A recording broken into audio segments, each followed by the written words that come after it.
Hello, my dear third graders. It's time for the next chapter of The Mouse and the Motorcycle. I hope you're enjoying Ralph's adventures.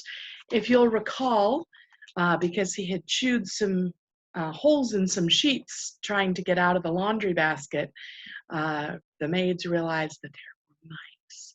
And so uh, Ralph's uncle overheard the maid talking to the manager about setting some traps and laying some poison to try to get rid of the mice. And so the mice are terrified.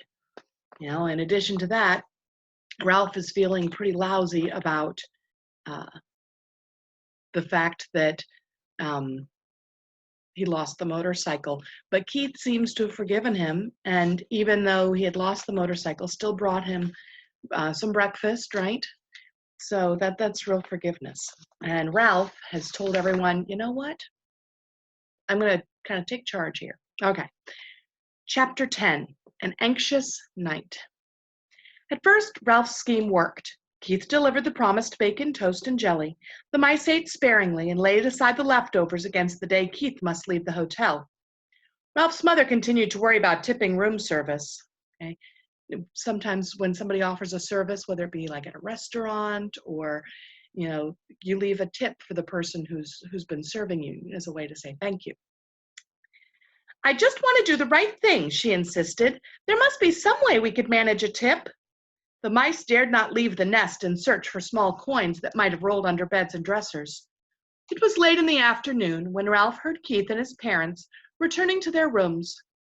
Very quietly, so that his toenails did not make scrambling sounds on the woodwork, he slipped to the knothole and peered out in time to see Keith flop down on the bed. Do I have to go down to the dining room for dinner? Keith asked his mother and father. I'm not hungry. Uh-oh, thought Ralph. There goes dinner. I told you not to eat that whole bag of peanuts so close to dinner time, said his father. I didn't eat all of it, said Keith. That's good, thought Ralph. At least there would be peanuts for dinner. You'll feel better after you get washed up for dinner, said Mrs. Gridley. Hurry along now. When his parents had gone into room 216, Ralph noticed that Keith seemed to drag himself off the bed.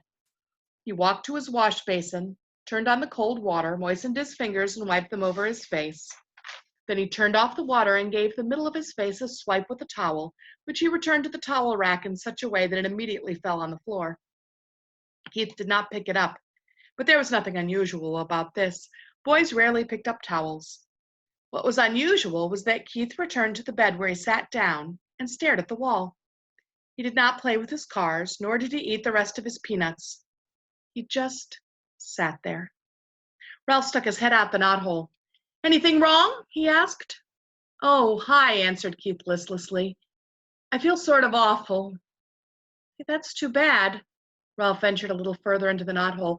I know what you mean. Thinking about the motorcycle makes me feel awful, too. It's not that kind of awful, said Keith. I feel awful in a different way, sort of in my insides. Think you'll make it to dinner? Asked Ralph. I guess so. But there was no enthusiasm in Keith's voice. Anything I can bring you? Whatever's handy, said Ralph, who hesitated to place an order when he could see that Keith did not feel like going to dinner at all. We're sort of depending on you.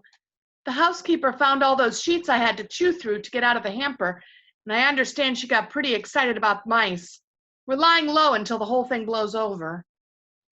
A smile flickered across Keith's face. Don't worry, I won't let you down. I saved you some peanuts. I thought they might be handy for storing. Gee, thanks, said Ralph.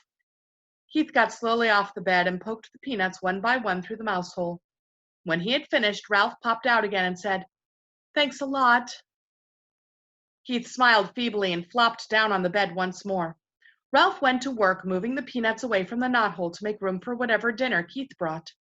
He felt sure it would be fun to be surprised by a menu this time. It was something of a shock to find that dinner, which was stuffed through the knothole much earlier than Ralph expected, consisted of a couple of broken soda crackers. Ralph poked his head out to see if any more was coming, but Keith was getting into his pajamas. Aren't you going to bed pretty early? Asked Ralph, realizing he had not heard Keith's parents come in. I felt so awful I couldn't eat, so they told me I better come up and go to bed. Keith tossed his shirt on the floor of the foot of the bed and pulled his pajama top on. When his head emerged, he said, "I'm sorry about your dinner. It was the best I could do. All I had was a little soup." "That's all right." Ralph was beginning to be concerned. If the boy could not eat, neither could the mice. Keith fell into bed, and Ralph ran off to report the news to his relatives. "What a shame," said Ralph's mother. "The poor boy." "Oh dear, whatever shall we do?" cried Aunt Dorothy. "Our very lives depend on him." The little cousins huddled together, big-eyed and frightened. "Yes, what about us?" said Uncle Lester. "How are we going to manage if he doesn't bring us our meals? It isn't safe for us to go out pilfering when the housekeeper has declared a war on mice." "I knew it was a mistake to depend on people," said Aunt Sissy. "We'll manage somehow. We always have." Ralph's mother was trying to be brave, but Ralph could see how worried she was. After all, he did bring us a supply of peanuts, and we should be grateful for that. "He didn't bring many peanuts," Uncle Lester, who did not sound the least bit grateful. "The greedy fellow's probably ill from stuffing himself with nuts that he should have saved for us. Serves him right." It's not very thankful. "Now, Lester," fussed Ralph's mother, "the boy has a right to eat his own peanuts, but I do wish he hadn't been quite so hungry." Ralph returned to the knothole. Keith was lying in bed with the sports car in one hand. "How do you feel now?" asked Ralph. "Awful," answered Keith. Before Ralph could reply, footsteps in the hall warned him that Keith's parents were coming. He drew back inside the knothole where he could observe without being seen. Mrs. Gridley paused by her son's bed and laid her hand on his forehead. "He does feel a little warm," she remarked. "It's probably been all right he'll probably be all right in the morning," said Mr. Gridley. "He just hiked too far in the sun this afternoon." "I hope so." The boy's mother sounded less certain. Mr. Gridley filled a glass at the wash basin and brought it to Keith. "Here, son, drink this." When Keith had drunk the water, he fell back on the pillow and closed his eyes. His parents went quietly into room 216. It's really no fun being sick, is it? When it was good and dark, Ralph ventured through the knothole. He could hear Keith breathing deeply and knew that he was asleep. Since he had no one to talk to, he found the little crash helmet where he had hidden it under the curtain. And after he had adjusted the rubber band under his chin, he climbed up to the windowsill to look out into the world beyond the hotel and to dream about the lost motorcycle. From his perch on the windowsill, Ralph saw that the parking lot held more cars than usual. This means that the motels back on the highway were full and travelers had to follow signs pointing to the Mountain View Inn. He could hear the holiday weekend activities in the halls, too. People walking up and down, luggage being set with a thump on the floor, keys rattling in the locks. Gradually, as the night wore on, the hotel grew silent. More silent than usual, for now, even the second-floor mice were quiet. There was no scurrying, scrabbling, or squeaking inside the walls. In the silence, Keith tossed in his sleep and mumbled something that sounded like motorcycle. In a moment, his mother slipped through the doorway, pulling her robe over her nightgown. Ralph hid behind the curtain, peeping out just enough to see what was going to happen. She laid her hand on her son's forehead and murmured, "Oh dear." Almost at once, she was joined by Keith's father, who was trying the belt of his bathrobe. "What's the trouble?" he asked. "Keith has a fever," answered the mother. "He's burning up." Ralph was shocked. The boy really was sick. It was not too many peanuts or too much hiking. The boy was really and truly sick. The father turned on the lamp at the bedside table, and he too laid his hand on the boy's forehead. Keith opened his eyes. "It's so hot," he mumbled. "I want a drink." His mother pulled back a blanket while his father brought a glass of water and held up his son's head so he could drink part of it. Ralph watched anxiously, but by the time he was not selfishly concerned about room service, he was concerned about Keith, the boy who had saved him from a terrible fate in the wastebasket, who had trusted him with his motorcycle, the boy who had forgiven him when he had lost the motorcycle and who had brought him food, not only for Ralph, but for the whole family. "You better give him an aspirin to bring down his temperature," said Mrs. Gridley. Mr. Gridley started towards room 216, stopped and snapped his fingers as if he just remembered something. "I took the last one back in Rock Springs, Wyoming," he said. "I had a headache from driving toward the sun all afternoon. I meant to buy some more when we stopped, but I didn't think of it again until now." "Oh, I should have thought of it myself," said Mrs. Gridley. "I knew we were almost out." "Never mind, I'll get some." Mr. Gridley picked up the telephone, listened, shook it, listened again, and said, That's peculiar. Line seems to be dead. They must disconnect the switchboard at night, said the mother. But surely there's someone on duty at the desk downstairs. Every hotel has a night clerk. I'll go find out, said the father, and he slipped out the door and into the hall. I'm so hot, mumbled Keith. I'm so hot. His mother wrung out a washcloth in cold water and laid it on her son's forehead. You'll feel better as soon as we get you an aspirin, she whispered. The minutes dragged by. What's keeping him, thought Ralph. Why doesn't he hurry? The old hotel snapped and creaked. Keith rolled and tossed, trying to find his cool spot on the pillow, and his mother wrung out the washcloth in more cold water. When is Dad coming? Asked Keith, his eyes bright and his cheeks flushed. In a minute, soothed his mother. He'll be back in here in a minute. I wish he would hurry, thought Ralph. Still the minutes dragged. Finally, footsteps were heard in the hall, and Mr. Gridley returned to room 215. He's here with the aspirin, whispered Mrs. Gridley to Keith.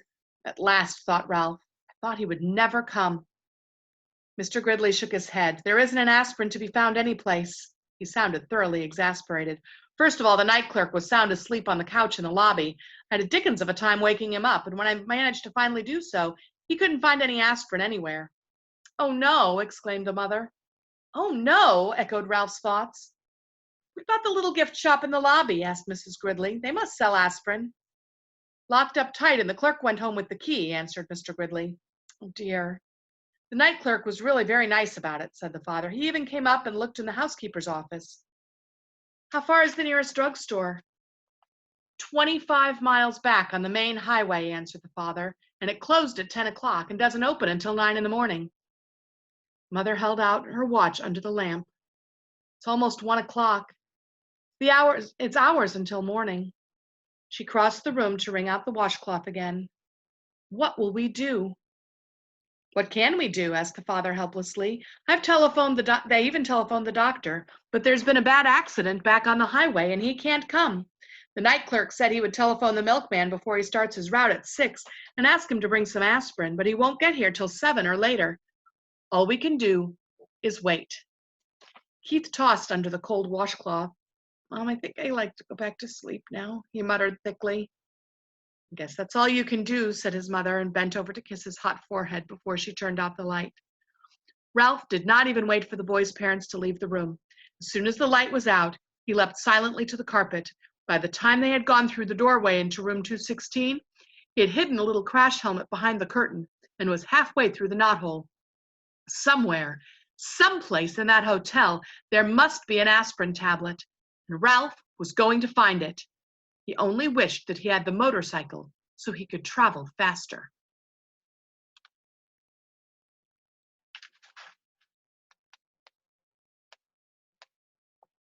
Okay, we'll stop here. I hope you enjoyed that.